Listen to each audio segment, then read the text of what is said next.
Assalamualaikum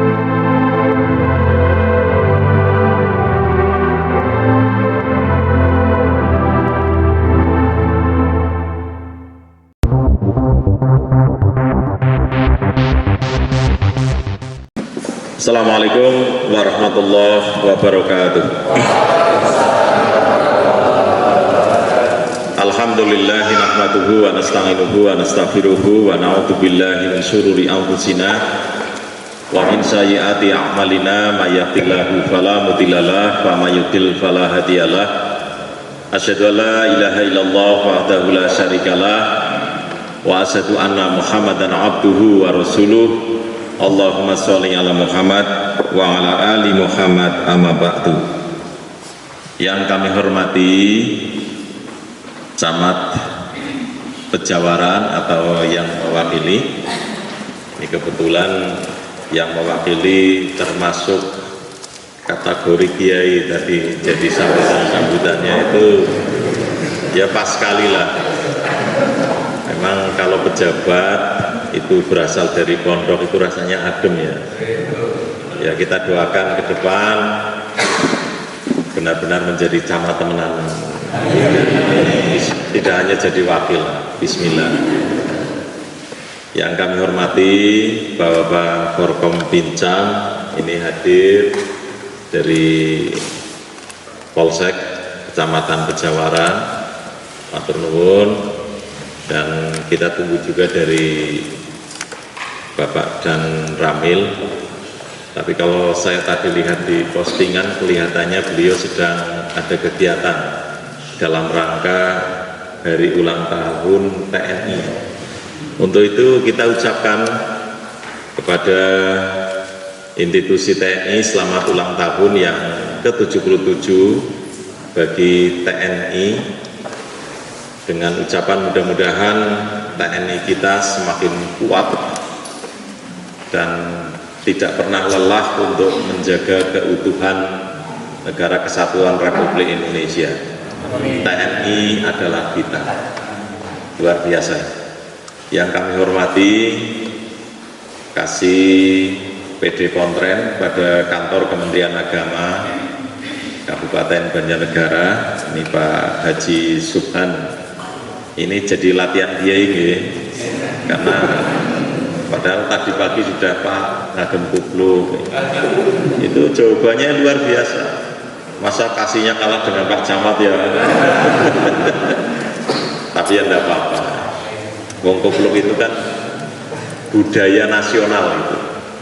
Jadi ciri khas bangsa Indonesia, identitas kita itu pakai kupluk, Pak. Jadi kupluk itu yang ada itu di Indonesia. Makanya kalau kita pergi ke Mekah, orang Arab itu senang sekali diberi kupluk dan diberi sarung itu. Pokoknya terus yang ketiga itu diberi permen. Kalau diberi permen, wah senangnya minta ampun. Kemudian yang kami hormati, ini Kepala KUA Kecamatan Pejawaran, Pak, saya nyambatnya itu Pak Is gitu. Tapi namanya panjang. Ini termasuk produk orang kota itu. Kalau Wanadadi menyebut Badakarya itu orang uduk zaman dunia. Sekarang pun ya masih kalah itu orang Wanadadi, orang kota-kota. Tapi kebetulan orang kota yang ditugaskan di desa, di daerah. Lah saya orang desa yang ditugaskan di kota. Tapi saya berdoa mudah-mudahan pada saatnya nanti menggantikan saya di kabupaten. Amin nggih, ikhlas nggih. Yang saya hormati pengawas madrasah, ini juga teman saya itu satu kelas di PGAN. Tapi Pak Hisam itu termasuk orang yang tidak pernah komentar di grup-grup ya. Orangnya itu anteng, tidak pernah komentar itu. Biasanya kalau di grup-grup alumni itu kan rempong-rempong ya. Hari ini misalnya temanya jangan, yo semua ibu-ibu ngetokna gambar jangan dan lain-lain. Tapi alhamdulillah kita ketemu dua bareng Pak Isam ya. Mudah-mudahan ya kita doakan lah purna sampai purna di daerah atas. Karena beliau orang atas kan begitu. Okay. Ini yang kami hormati para tokoh-tokoh agama, ada pimpinan pondok pesantren sekecamatan Pejawaran. Saya kalau melihat para pimpinan pondok pesantren ini betul-betul merendahkan diri dan merendahkan hati. Karena apa Bapak Ibu, kalau kita membaca sejarah pendidikan khususnya di Indonesia, itu pendidikan tertua itu pesantren. Jadi kalau kelasnya madrasah MI, MTS, MA itu masih kalah dengan lahirnya pondok pesantren itu. Dan termasuk pendidikan yang ada di Indonesia cikal bakalnya itu ya pendidikan pondok pesantren. Alhamdulillah sekarang pondok pesantren itu sudah diakui secara legalitas resmi formal sejak tahun dengan dikeluarkannya undang-undang pondok pesantren. Terus ada lagi peraturan presiden, ada dana abadi umat, kemudian lahir lagi alhamdulillah di pemerintah daerah Kabupaten Banjarnegara sedang digodok perda pondok pesantren. Ini termasuk salah satu anggotanya Pak Kasih Pendidikan PD Pontren. Mudah-mudahan ke depan nanti pondok pesantren di Banjarnegara akan lebih mempunyai daya saing, daya ledak yang luar biasa. Karena ini betul-betul penjaga moral bangsa Indonesia itu. Jadi untuk itu kita berdoalah mudah-mudahan para pengasuh pondok pesantren ini senantiasa diberi kesehatan, diberi keberkahan, diberi kesuksesan. Karena beliau-beliau tidak ada yang gaji gitu. Kalau kepala KUA rajin, wajar misalnya gaji ya. Pengawas madrasah rajin, wajar. Lah kalau pondok pesantren itu tidak ada yang gaji. Itu semata-mata mengharapkan keberkahan dari Allah. Tapi karena konsistennya sampai sekarang, alhamdulillah pondok-pondok di Banjarnegara nggih semakin hari semakin ngrembaka. Ngerti ngrembaka nggih? Ngrembaka ngerti, semakin besar dan semakin bertambah jumlahnya. Itu artinya apa? Kita berharap mudah-mudahan generasi Banjar yang akan dilahirkan oleh zamannya itu semakin menjadi generasi yang paripurna. Artinya generasi yang paripurna itu generasi yang menguasai ilmu pengetahuan, menguasai iptek, tetapi juga menguasai bidang agama, sehingga nanti lahir pinter, orang yang cerdas ilmunya, tapi juga cerdas kelakuannya dan lain-lain. Ini salah satunya dihasilkan oleh pondok pesantren dan pendidikan yang ada di madrasah. Yang kami hormati Ketua MUI Kecamatan Pejawaran, alhamdulillah rawuh secara pribadi, para pimpinan ormas, kita lihat dari pengurus anak cabang Sarekat Islam. Kenapa saya sebut dahulu? Karena SI itu lahir dulu. Tahun berapa itu SI lahir? Tahun pertama itu Sarekat Dagang Islam, lahir di tahun 1905. Kemudian dari SDI berubah menjadi Sarekat Islam, lahir tahun 1911.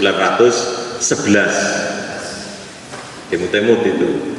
Kemudian lahir pimpinan cabang Muhammadiyah. Ini alhamdulillah juga hadir secara pribadi. Saya sebut nomor 2 karena baru lahir di tahun 1912.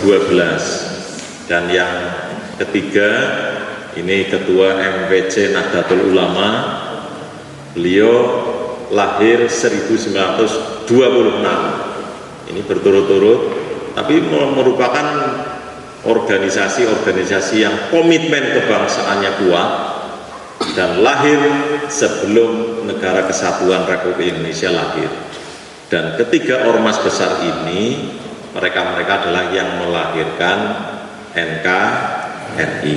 Saya ulangi lagi, ketiga ormas ini yaitu SI, Muhammadiyah, Nahdlatul Ulama. Ini adalah organisasi-organisasi Islam besar yang melahirkan Negara Kesatuan Republik Indonesia.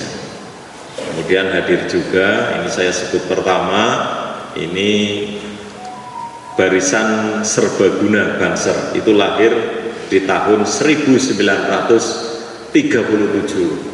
Itu organisasi kepemudaan yang lahir sebelum NKRI.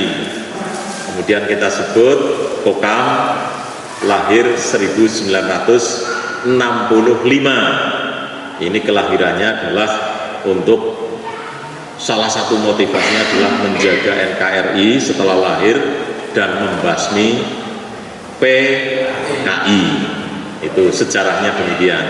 Kemudian lahir lagi Perise, itu termasuk organisasi kepemudaan dari Syarikat Islam. Ada lagi kita sebut yang saya hormati para penyuluh. Ini alhamdulillah Barisan Ujung Tombak yang ada di Kementerian Agama di Kecamatan Pejawaran. Ini alhamdulillah hadir semuanya. Kemudian para penyuluh ini PNS maupun non PNS, ada kepala RA, MI, MTS, MA sudah ada nggih? Belum ada MA? Belum, tapi mudah-mudahan nanti para pimpinan pondok pesantren mendirikan MA, Madrasah Aliyah, supaya nanti ada keberlanjutan pendidikan secara paripurna. Dan tentu saja Bapak Ibu satu persatu yang tentu saja tidak saya bisa sebutkan secara individu yang alhamdulillah kumpul pada kesempatan hari ini. Pertama, mari kita bersama memanjatkan puji syukur kehadirat Allah Subhanahu wa taala. Alhamdulillah, mudah-mudahan kumpulnya di tempat ini akan terhitung sebagai kumpulnya majelisnya Rasulullah Muhammad SAW. Dengan dihitungnya sebagai pertemuan majelisnya Rasul, maka insya Allah sebelum kita keluar dari ruangan ini, kita semuanya akan diampuni oleh Allah Subhanahu wa taala. Dan mudah-mudahan kehadiran kita di tempat ini akan memperoleh kebaikan, keberkahan, dan jadikan amal yang baik oleh Allah Subhanahu wa taala. Ini adalah merupakan pertemuan yang sangat penting untuk melanjutkan kehidupan kita di dalam berbangsa dan bernegara. Kenapa menjadikan penting, Bapak Ibu? Ajaran agama dimanapun menempatkan keamanan, keselamatan ini menjadi cita-cita yang diutamakan. Bapak Ibu yang saya hormati, tentu saja lewat forum yang mulia ini saya harus berbicara. Yang pertama, kita terima kasih sekali kepada para founding father kita, para pendahulu kita, para pejuang-pejuang kita, para alim ulama kita, para kiai-kiai kita, para ustadz-ustadz kita yang telah dengan tidak lelah melahirkan Negara Kesatuan Republik Indonesia. Bapak Ibu, kita bersyukur hidup di Negara Kesatuan Republik Indonesia. Kenapa kita harus bersyukur? Bayangkan Bapak Ibu, kita hidup di negara yang oleh para pengarang cerita, yang oleh para pujangga itu mengatakan bahwa Indonesia itu seperti serpian surga yang jatuh di muka bumi. Saya membaca di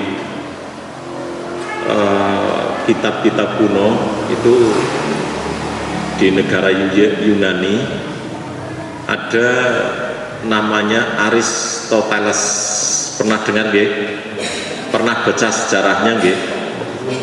Itu ada narasi yang ditulis oleh Kiai Yunani. Cara wong Yunani gue Aristoteles wis seperti kiai. Karena dia itu membuat satu narasi tulisan yang sampai sekarang terkenal, bahwa ada di suatu tempat yang kalau pagi hari itu terbit matahari, kemudian kalau sore hari itu mataharinya terbenam, dan daerah itu suburnya luar biasa. Bayangkan Bapak Ibu, Aristoteles belum pernah ke Indonesia dan lain-lain. Ketika orang-orang Yunani membaca seperti itu, dia tidak percaya, karena di negaranya yang namanya matahari terbit di negaranya cukup 3 bulan dalam setahun. Selama 3 bulan kemudian ini matahari tidak terbit, sehingga berubah menjadi salju, adanya musim salju dan lain-lain. Itu tidak percaya, itu tidak mungkin ada negara, ada dunia yang pagi hari terbit kemudian sore hari terbenam. Nah, kita semuanya yang hidup di negara kita ternyata sudah dibicarakan ratusan tahun yang lalu oleh seorang Aristoteles dari Yunani pada saat itu. Nah, Bapak Ibu, kenapa kita harus bersyukur?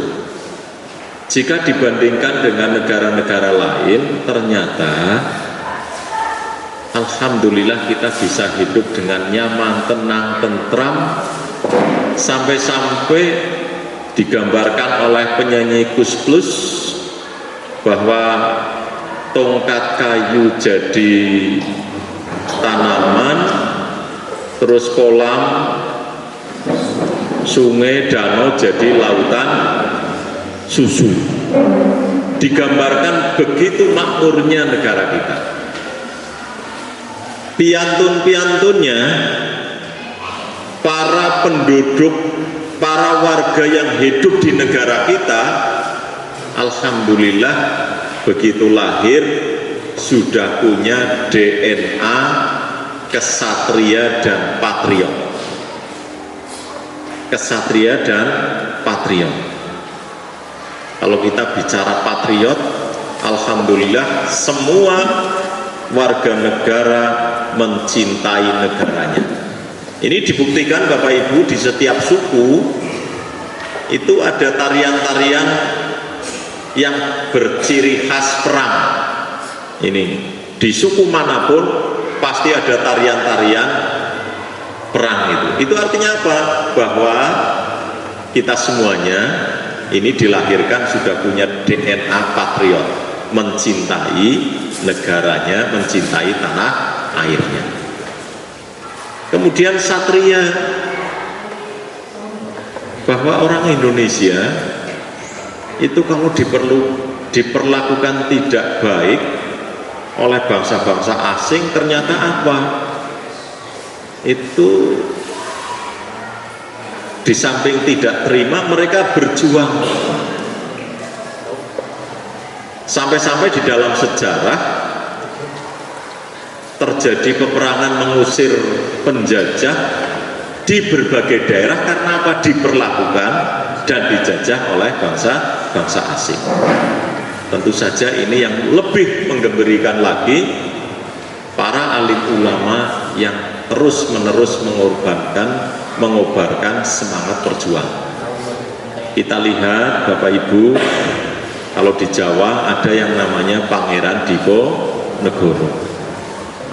Panjenengan jangan mengira bahwa Pangeran Diponegoro itu tidak kiai. Pangeran Diponegoro itu walaupun anak raja, tapi beliau seorang kiai dan seorang ulama. Ada di daerah lain seperti Pangeran Imam Bonjol, ada Patimura, ada Cut Nyadin, ada Umar, dan lain-lain. Ini orang-orang ulama itu Bapak Ibu. Jadi kalau kita balik di sini, kenapa kok kita terus-menerus menginternalisasi kecintaan kita kepada negara? Karena memang DNA kita adalah seorang patriot dan seorang apa tadi? Patriot dan satria. Ini umat Islam seperti itu Bapak Ibu. Maka harapan saya selaku kepala kantor, yuk kita selaku warga Kementerian Agama dan sekaligus sebagai keluarga besar Kementerian Agama harus bisa menjadi pionir dan harus bisa menjadi contoh bagi setiap warga di negara kita untuk lebih mencintai negara kesatuan Republik Indonesia ini. Jadi tidak bisa Kementerian Agama dipisahkan dari kecintaan kepada negara kesatuan Republik Indonesia.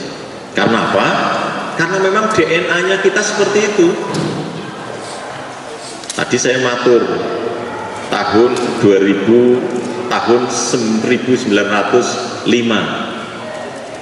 para pedagang-pedagang muslim, para kiai-kiai Islam pada saat itu kumpul mendirikan Sarekat Dagang Islam yang akhirnya berubah menjadi Sarekat Islam sampai sekarang masih eksis.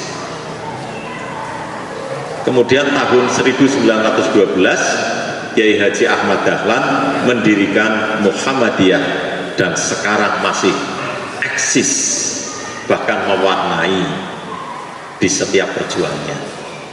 Kemudian tahun 1926 Kiai Haji Hadatul Syekh Hashim Asy'ari mendirikan Nahdlatul Ulama di tahun 1926. Bayangkan Bapak Ibu, andai kata para alim ulama, para kiai, para ustadz pada saat itu tidak mendirikan organisasi Islam, kira-kira di tahun 1965 ketika PKI memberontak, kira-kira menang apa kalah? Andai kata tidak ada SI, tidak ada Muhammadiyah, tidak ada NU, kira-kira menang atau kalah? Saya sampaikan, apabila Indonesia tidak ada 3 organisasi besar seperti SI, Muhammadiyah, NU, kira-kira kita menjadi negara seperti apa? Mungkin seperti Korea Utara, ya? Tidak ada orang sholat, tidak ada Islam berkembang seperti sekarang dan sebagainya. Nah, kenapa kita harus merawat NKRI yang kita cintai? Karena Bapak Ibu, kita sudah diwarisi negara yang luar biasa oleh para alim ulama kita, para pendiri negara kita. Deal ya? Deal ya? Nah, Bapak Ibu, ketika bicara tentang moderat dan toleran, Bapak Ibu perlu saya sampaikan, di tengah kehebatan negara kita ada satu tantangan yang harus kita selalu waspada. Karena apa Bapak Ibu? Negara kita, negara Republik Indonesia adalah negara yang multikultural. Dilihat dari jumlah pulaunya, Indonesia berdasarkan BPS tahun 2010, negara kita ada 17.540 Bapak Ibu. Ada berapa? 17.540. Ini kalau tidak dirawat betul-betul menjadikan potensi kita pecah. Bayangkan Bapak Ibu, ada satu negara di Timur Tengah yang hanya satu pulau saja, tapi sampai sekarang dina tarung itu. Nah, dilihat dari pulonya kita sudah luar biasa. Tetapi alhamdulillah kan ingatase 17.540 ini kita bisa disatukan. Tidak ada isu apapun sebabnya pulone pecah, pulone menyendiri, kemudian niat mendirikan negara sendiri, tidak ada. Ini karena rahmatnya Allah. Karena apa? DNA kita itu orang yang satria dan orang yang patriot. Dan karena Indonesia itu orangnya patriot, mencintai, melindungi yang kecil-kecil, akhirnya apa? Bahasa nasional itu diambilkan dari salah satu pulau di Indonesia, pulau kecil itu. Coba kalau kita arogan, mestinya bahasa nasionalnya itu harus bahasa Jawa. Karena apa? Penduduk Indonesia paling besar itu orang Jawa. Tapi karena orang Indonesia itu orang yang patriot, itu senang kepada melindungi yang tidak berdaya dan lain-lain, maka sepakat ini bahasa Melayu dijadikan sebagai bahasa Indonesia.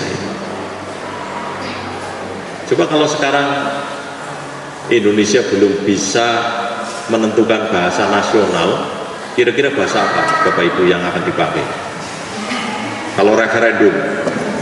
Mungkin bahasa Jawa kan, karena wong Jawa akeh, wah bahasa Jawa baik, bahasa nasional. Alhamdulillah, ini berkah luar biasa loh. Kemudian yang lebih penting lagi Bapak Ibu, kita dianugerahi para pemimpin-pemimpin yang cerdas, yaitu bisa menghasilkan falsafah negara, Pancasila. Ini Pancasila ini adalah anugerah terbesar dari umat Islam yang dilahirkan oleh para alim ulama kita. Kalau panjenengan melihat sejarah, ternyata BPUPKI, kemudian tim 9 yang melahirkan Pancasila, ini diantaranya anggotanya adalah para alim ulama. Ada dari SI seperti Kiai Haji Agus Salim. Pernah lihat fotonya Bapak Ibu? Pernah lihat? Belas suruh tahu telangsa teman. Apa tidak mencintai tokoh-tokoh kita itu? Ini utusan dari Syarikat Islam. Kemudian ada Kiai Haji Wahid Hasim, putranya Pak Kiai Haji Hasim Asy'ari itu. Wahid Hasim, Kiai Haji Wahid Hasim itu bapaknya Gus Dur itu. Itu menjadi tim tim 9. Kemudian dari unsur Muhammadiyah ada Kiai Haji Kahar Iya, sudah pernah lihat fotonya? Belum. Lalu panjenengan kemana saja ini? Pernah lihatnya, pernah meriksa Kiai Haji Samanhudin lewat foto? Belum, Masya Allah. Pernah lihat Kiai Haji Hasyim Asy'ari? Dereng.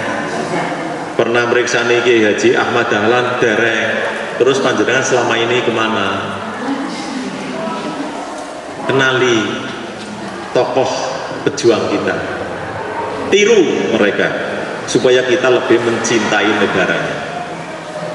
Kembali Bapak Ibu, bahwa kita diwarisi dengan berbagai hal kenikmatan hidup di negara kita, yang apa-apa itu sudah punya, yang apa-apa sudah ada. warisan sejarah, warisan peletakan Negara Kesatuan Republik Indonesia. Untuk itu ada kewajiban kita di sana, yaitu melestarikan keutuhan Negara Kesatuan Republik Indonesia. Walau begitu kita tidak boleh lengah. Karena apa? Di sisi lain kita sudah diberi berbagai kenikmatan, tetapi ada tantangan-tantangan. Tantangannya apa, Bapak Ibu? Karena kita hidup di berbagai pulau, kemudian hidup berbagai macam ras suku bangsa, kemudian bahasa-bahasa daerah itu juga banyak, kemudian berbagai agama ada di negara kita dan lain-lain.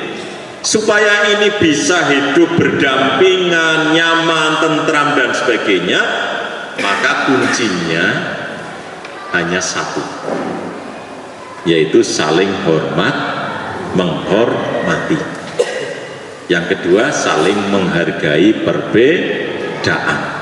Ini kuncinya itu. Kita bisa utuh, bisa tentram, bisa damai, kita harus bersikap toleran. Bersikap apa Bapak Ibu? Toleran. Yaitu saling hormat menghormati dan saling menghargai perbedaan. Karena perbedaan itu sebuah sunatullah Bapak Ibu.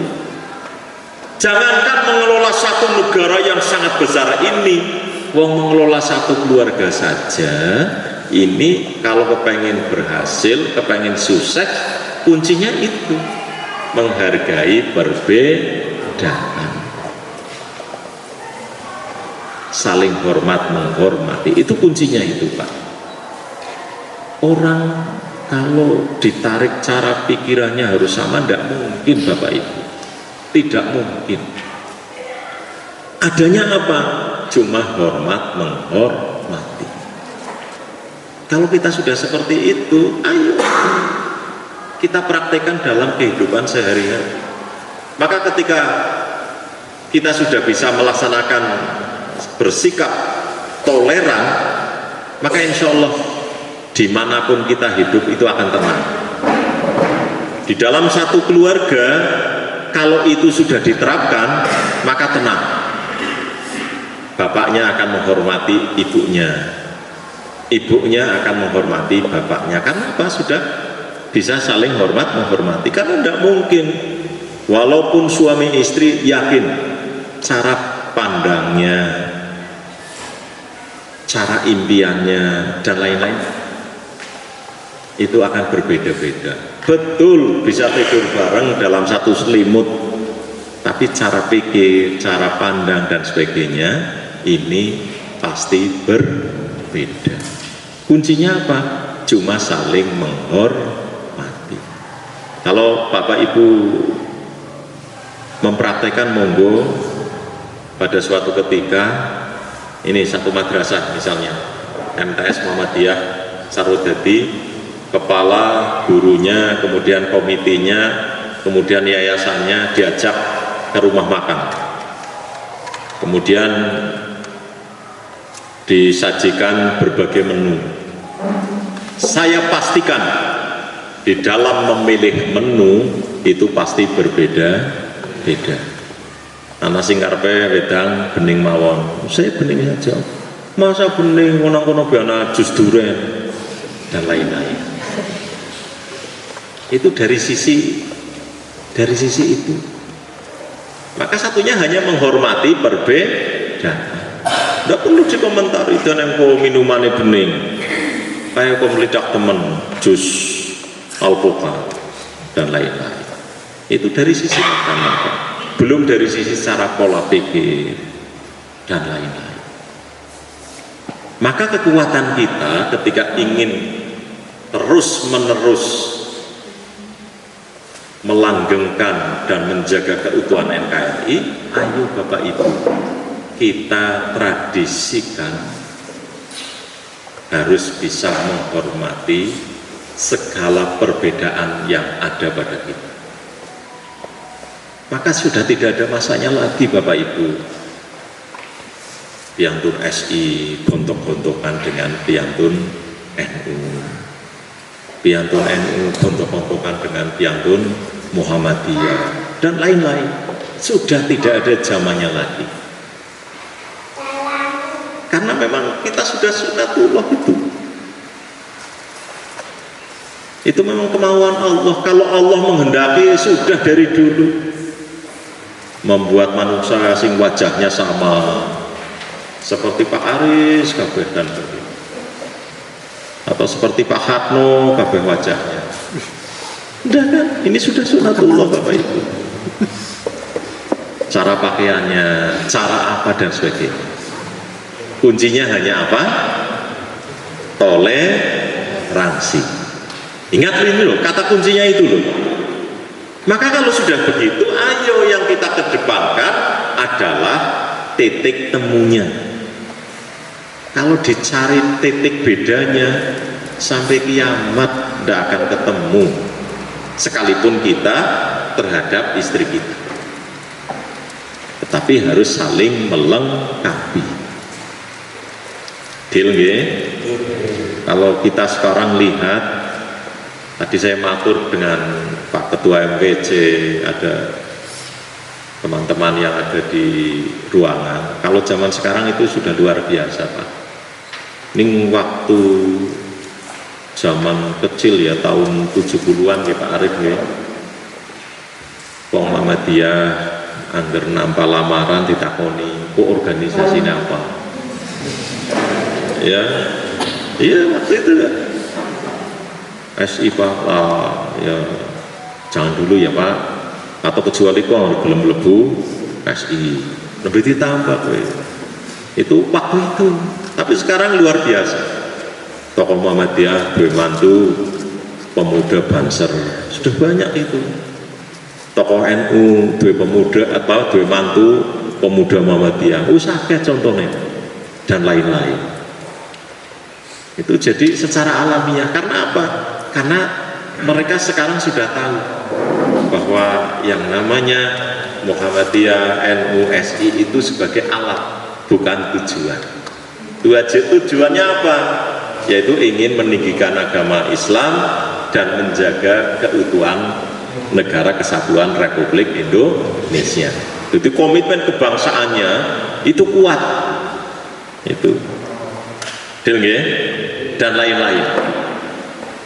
Nah, kenapa saya bicara kok bicara NU, Muhammadiyah, SI? Ya karena irisan kami di Kementerian Agama. Kementerian Agama mempunyai irisan bagaimana menjaga di dalam kehidupan beragama dengan rukun, damai, tentram. Kemudian bagaimana melaksanakan pendidikan agama yang sebaik-baiknya. Itu toleran. Kemudian kita bicara tentang moderat Bapak Ibu. Tadi disampaikan oleh Pak Camat, memang Camat Kiai ya bisa fasih ya menerangkan tentang moderat dan sebagainya. Nah ini hanya melengkapi saja begini Bapak Ibu. Kenapa kita harus moderat? Ini awal mulanya itu ada peraturan Presiden nomor 19 tahun 2020, yaitu tentang RPJM, Rencana Pembangunan Jangka Menengah Nasional tahun 2020 sampai tahun 2024. Nah di situ salah satunya adalah mengamanatkan, memerintahkan kepada Kementerian Agama untuk mensosialisasikan tentang moderasi beragama. Nah, moderasi beragama gue, cara pandang kita beragama mengambil jalan tengah. Mengambil jalan tengah. Istilahnya itu tidak ekstrim ke kanan, juga tidak ekstrim ke kiri. Nah, kalau istilah di NU maupun istilah di Muhammadiyah itu Islam wasatiyah, Islam yang di tengah-tengah. ya pada tahu maca purung gue piantun Muhammadiyah apa piantun SI anu NU anak Islam wasatiyah pada daerah rok jejal diwaca kayak kan begitu nggih. Islam jalan tengah. Kenapa dinamakan Islam wasatiyah? Sampean wis tahu krungu wasit? Itu diambilkan dari wasatiyah. Tugasnya apa wasit? Iya, wasit itu di tengah-tengah antara satu dengan yang lain. Dan pemerintah dalam hal ini di Kementerian Agama mengambil kata-kata moderat, yaitu di tengah-tengah. Panjenengan tahu krungu kata-kata moderator, kuwi sapa sing dadi moderatore? Itu ya di tengah-tengah lagi itu. Kenapa kita mengambil Islam yang di tengah-tengah? Ini memang salah satunya perintah dari agama, Pak. Cara pandang ketika kita bangsa moderat, misalnya pilihan di dalam harta, pemakaian harta di dalam kata-kata moderat, misalnya kita punya harta, kalau ekstrim kiri, berarti apa itu? Kata-katanya apa itu? Pelit. Dalam harta nggih. Kalau ekstrim kanan, kata-katanya apa itu terhadap harta? Apa? Boros. Boros. Kalau di tengah-tengah moderat namanya apa? Apa? Tengah-tengah antara pelit dengan boros apa? Apa? Apa? Dermawan. Deal ya? Begitu juga cara pandang kita di dalam agama, Pak. Tidak kebablasan, cara penafsiran dan sebagainya, sehingga nanti membuat hukum sendiri sampai-sampai menghilangkan sifat kemanusiaan. Manusia orang regane. Panjenengan pernah membaca narasi matinya Kiai Haji Ali bin Abu Thalib, sahabat Rasulullah yang dijamin masuk surga. Dia yang membunuh siapa? Apakah dibunuh oleh orang kafir? Tidak, tapi dibunuh oleh orang yang ahli ibadah yang bernama Ibnu Muljam. Siapakah Ibnu Muljam itu? Ibnu Muljam adalah orang yang kalau malam itu ahli sholat malam, kalau siang ahli puasa Senin Kemis, dan dia tercatat di dalam sejarah orang yang hafal Al-Quran. Tapi kenapa dia sampai membunuh sahabat terbaik Rasulullah dan orang yang sudah dijamin masuk surga? Karena apa? Karena apa, Bapak Ibu?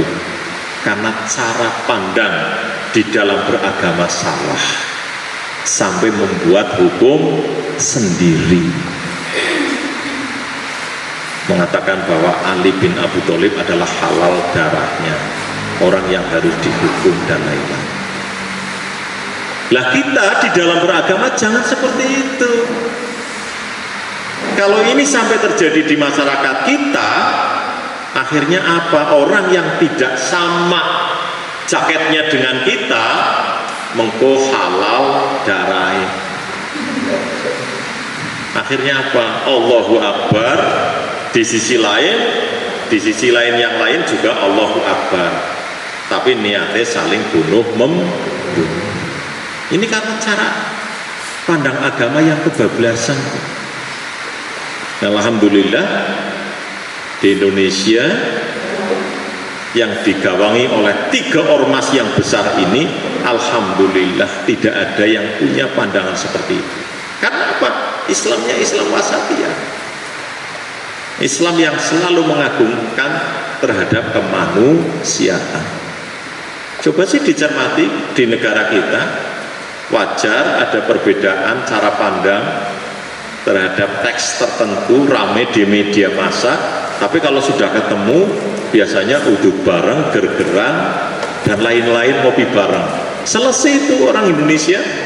Udah sampai pukul-pukulan dalam menentukan nas dalam dasar apapun, udah sampai pukul-pukulan, apalagi sampai senjata yang berangkat dan lain-lain.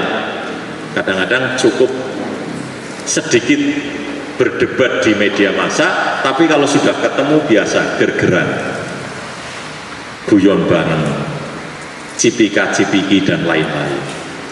Ini alhamdulillah dicontohkan itu oleh para alim ulama kita, para kiai kita seperti itu.